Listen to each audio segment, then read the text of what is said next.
On Tuesday this week, Lagos State Police Commissioner Akeem Odumuso sent a detachment of police officers to seal off the premises of popular entertainment center, the Africa Shrine, in Ikeja, the capital of Lagos State.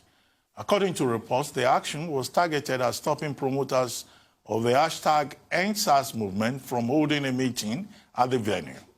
This development has been generating waves of reactions from the public, given that up to the moment, the police occupation force is still stationed around the center, which is one of the legacies of the late globally acclaimed Afrobeat musician and social critic, Seun Anikulapo Kuti. Now joining us is Seun Anikulapo Kuti, the son of the late Afrobeat legend and a musician himself. After the police had taken over the family's property, he announced that he will be resurrecting the movement of the people, a political party and ideology which was at the very heart of most of Fela's lifelong crusade against social injustice and political oppression. Seun, good morning. Good to see you again. Good morning. Thank you for joining us. Yeah, my pleasure. Yeah, very quickly, there was a letter from the Lausa police station saying you could not hold that post-mortem on the #EndSARS protest, and that there should be no talk about the resurrection of the movement of the People Party. What then transpired? What exactly happened? Do you want to share with us how the police went about frustrating that attempt, and then how you handled it? Well, the Nigerian security forces in general often use bullying tactics, when it comes to anything that has to do with opposition to the incumbent administration. I think generally the Nigerian police force called my mom. I said my mom, well, she's like my mom now, my eldest sister. Yeah, Sister Yeni, and told her we couldn't have the event because it had the #EndSARS on it. Now it is important to note that this was a meeting, not an event, not a protest. It was a meeting to discuss EndSARS lessons and tasks. You understand? But we wanted to do the meeting with the Nigerian people present too, so that we could hear from the people of this country, because their voice matters as well. But because our own government, right from time, do not take the ideas, the opinions, the voice of the Nigerian people to mean anything significant in their own decision-making process, they didn't see any reason why anything with people is not protest.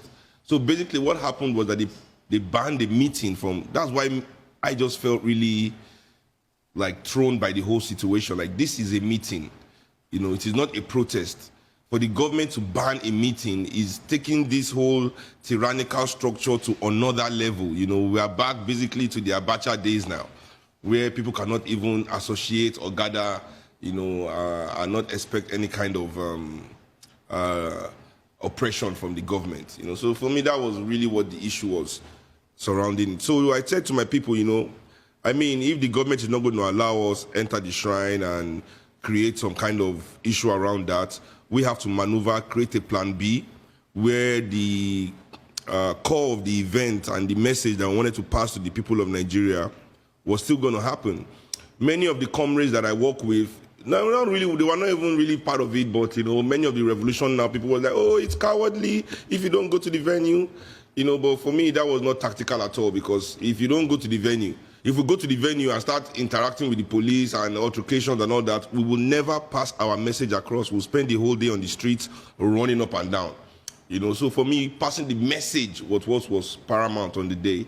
So we got another space, let the press know, and everybody came around, and we were able to pass our message to the people of this country, which was all these great left organizations coming together to create, once again, an alliance called the Movement of the People.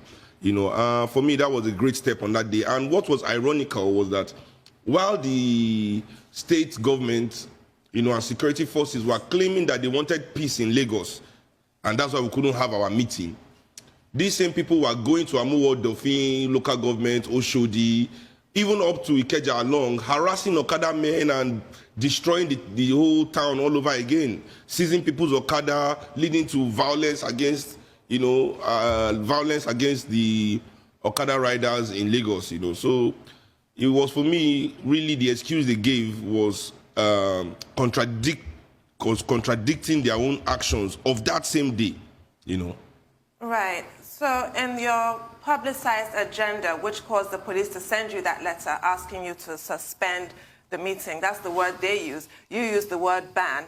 I'd actually like you to expand on that. Was it really a ban? I want you to talk about that. And I also want to know your thoughts. I want to know your opinion, because you wrote there, #EndSARS, lessons and tasks. And that task aspect is crucially important. What are the tasks going forward in the aftermath of the #EndSARS protests?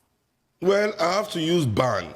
Ban is the word, because if it was just an advice for us not to hold it, then I'm an adult, It's my choice to take the advice or not. I'm 37 years old. I also like to add that throughout all this, the police did not call me, write me a letter, contact me. They use the same style of oppression that they've been using to hold young people in Nigeria down forever, which is infantilization. No matter how old you are, I'm older than you, so they infantilized me, calling my senior sister to talk to me, and it was just so insulting in that aspect.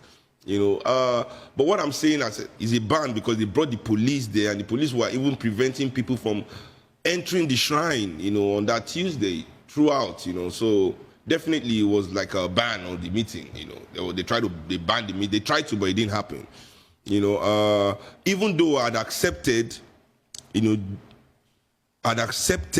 day before, as soon as my sister called me, I made it public that we were no longer going to have the meeting at the shrine. That's why it's important that everybody in Nigeria understands that no matter how you react to an oppressor, whether you submit to the oppressor, whether you resist the oppressor will always oppress. He will not change that part of himself, So even though we said we are not doing the meeting anymore, they still came and locked the shrine. Why?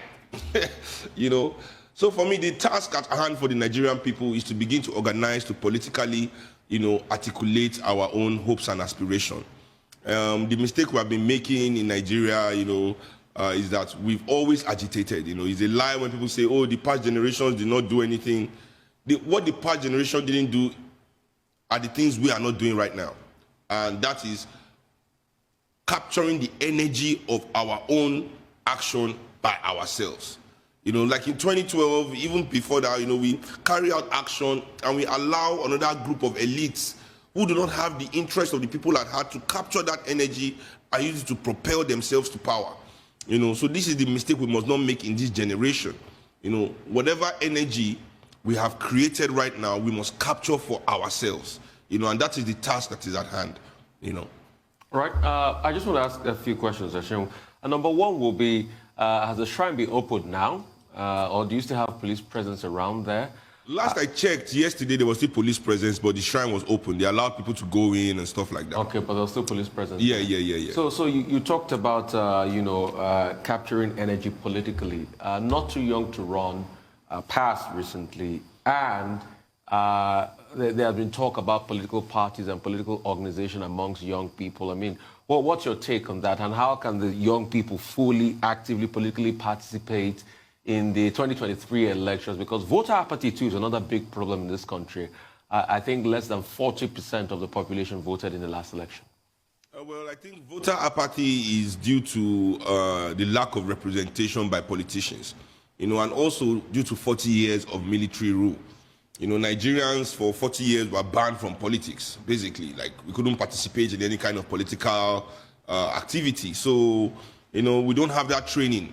But, 20 years of democracy now, people are generally beginning to stir in their sleep and beginning to look into politics again, And I think that the message also in all the previous elections have not really inspired the Nigerian people to activate their political side. It has not really inspired or galvanized them to want to be active participants in the politics of that time, because they say, oh, this is the same anyway. But I think that with a new political message, a new political direction, and a pro-People's Party, people will be more engaged. And also about the not too young to run, I'm not one that believes in the idea of youth governance. I've never seen a nation that was built by the youth. I think this whole youth must rule Nigeria is a cop-out from those that are, how would I put it, the elders of society, the professionals of society, because youth don't really have much. Youth don't have jobs, they don't have money, but you want them to build the nation. How? It is those that have the means that should do the job, but they don't want to do the job, and instead of saying the truth that, oh, we don't want to do the job, they are deflecting it. The youth are the reflection of society. Youth are a reflection of your society, not the solution of your society. So if you want to know how your society is, you want to know how your society is working, you look at the state of your youth. They give you the exact situation report of your society, And youth also is not an ideology, right? People will grow up and stop being young. Any idea or ideology that is going to liberate this country must be all-inclusive. It must include young people, old people, women, children, poor, rich, all demographic. Youth is just a demographic too. All demographic, but Nigeria needs its youth for the energy that they can bring to the movement, for the energy that they can bring to nation building. Youth are important. Many of our politicians entered politics young. Dimeji Bankole, I remember, Senate President, was quite young. Rotimi Amechi was quite young when he got into politics and power. Wike, quite young when he got into politics and power. People like Buhari have been in politics, Mohammed has been in politics and power for a long time. From when they were young, so youth is not really the solution to the issue. What we need are people with dignity, self-respect, integrity, and a heart that beats for their own people. Not this group of people that don't care about anything that is, in fact, I feel that they are setting Nigeria up for destruction. That's why all of them are so invested abroad. The amount of assets Nigerian rich people have abroad is alarming. All their children's school there, they have houses there, they go on holiday, they are set abroad. They're just waiting for them to scatter Nigeria so they can enter their private jets and run there, run home. That is home. They want to run home. That's where they spend all their time. We see all their pictures. That's where they are smiling the most, and things like that. And that is, in those countries, is where they have friends that are in the middle class. In Nigeria, all their friends are rich like them, or else they are not friends at all. Nigeria is only a business to these people. It's not home. So we that call Nigeria home must begin to build, or rather, reconstruct our home. Well, Seun, we had Senator Adeseye Ogunlewe on this program, and we posed the question to him earlier in the week. That what did he think of what the police was doing with, the Africa Shrine? And he made the point that perhaps you may have provoked the police because you were combining that postmortem on the NSAS protest with the movement of the people. So I'd like you to talk about movement of the people, what you are planning to do with that. And then you talked about the letter that was written.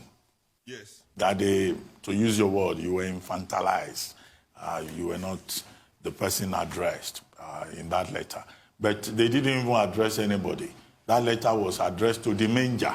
Yes, the manger of the shrine. The manger of the shrine. So is that shrine, has it become a manger now? Yeah, maybe because, the Savior is there. Maybe because they realized that the Savior is in the shrine, so they didn't want me to enter. They have to just ride the manger.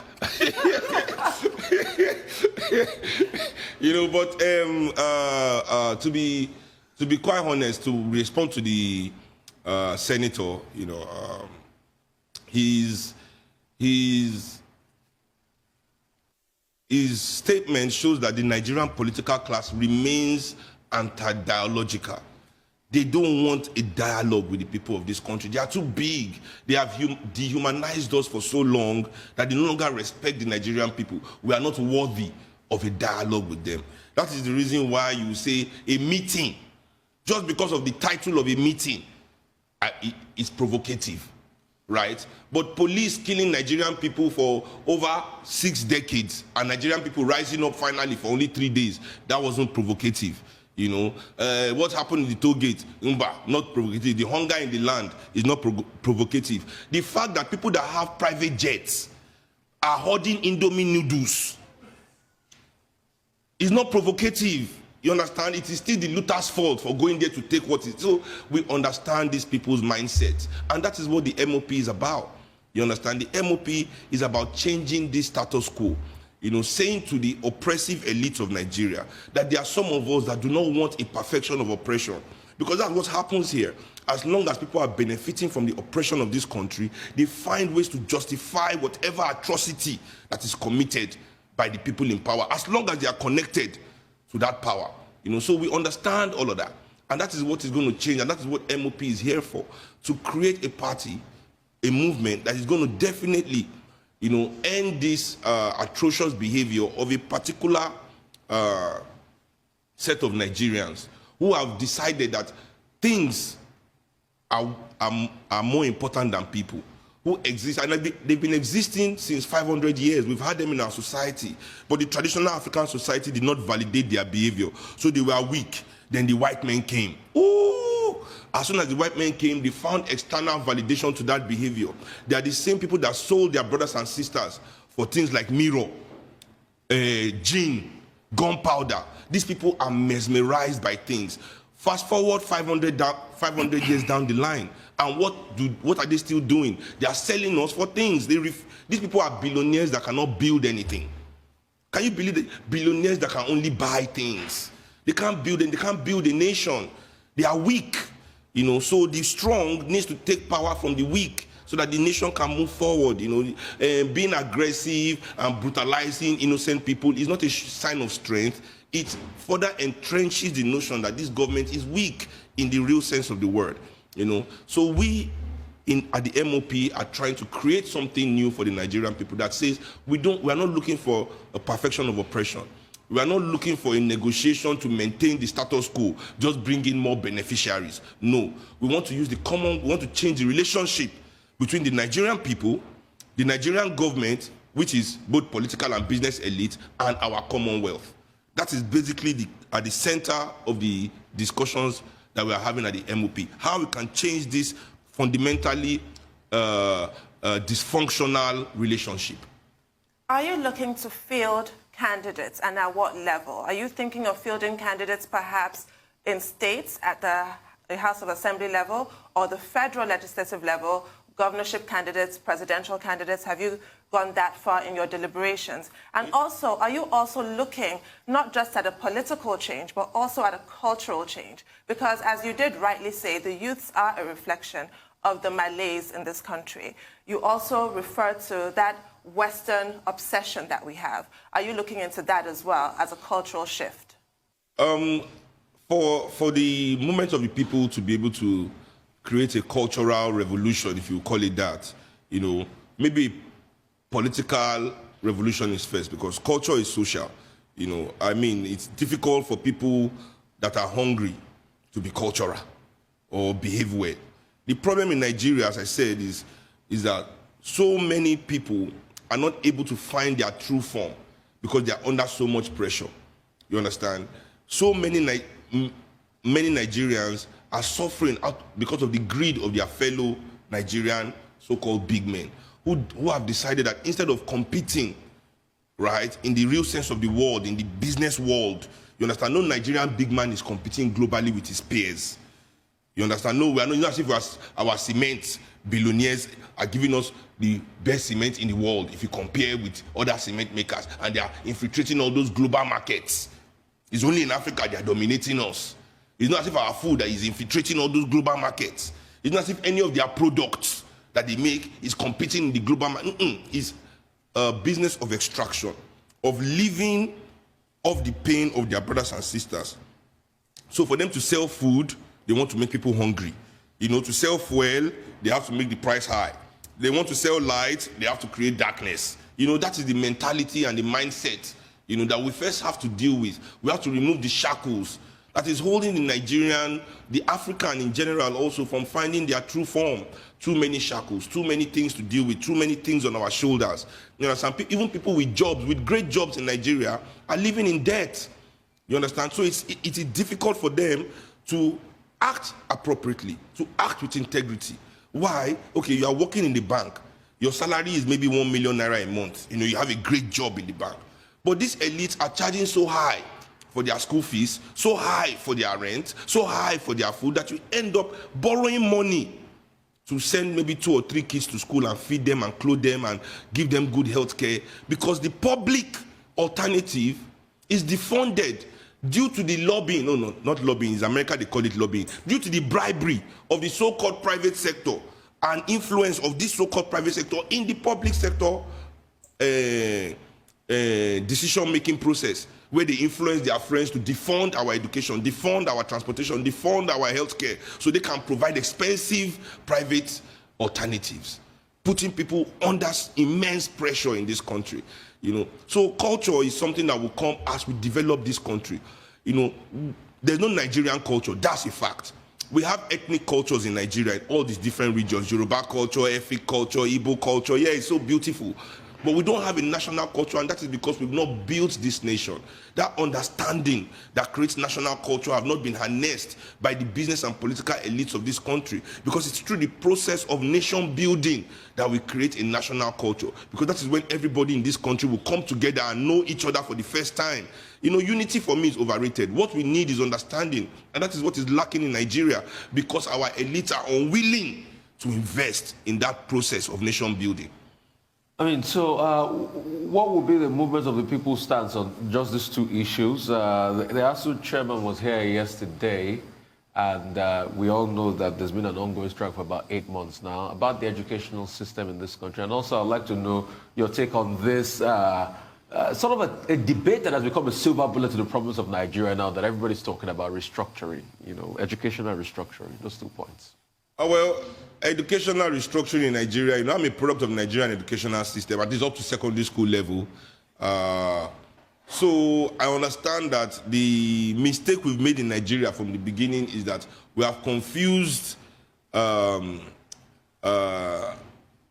this Western education in our colleges and primary schools and secondary schools with African education, because it is owned and taught by fellow Africans. You understand? You see, our cousins that were enslaved in the West, the reason why many of our most vociferous, most brilliant Pan-Africanist, revolutionary, socialist theories for African people have been from the diaspora is because they could recognize that the education there was not of them, because the schools were white teachers, white curriculum. So they understood very early they had to create African schools.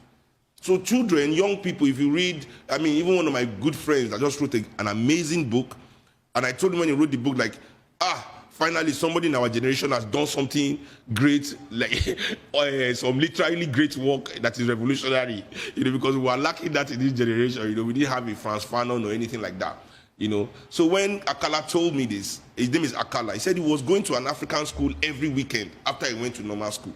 But you see here, we don't do that.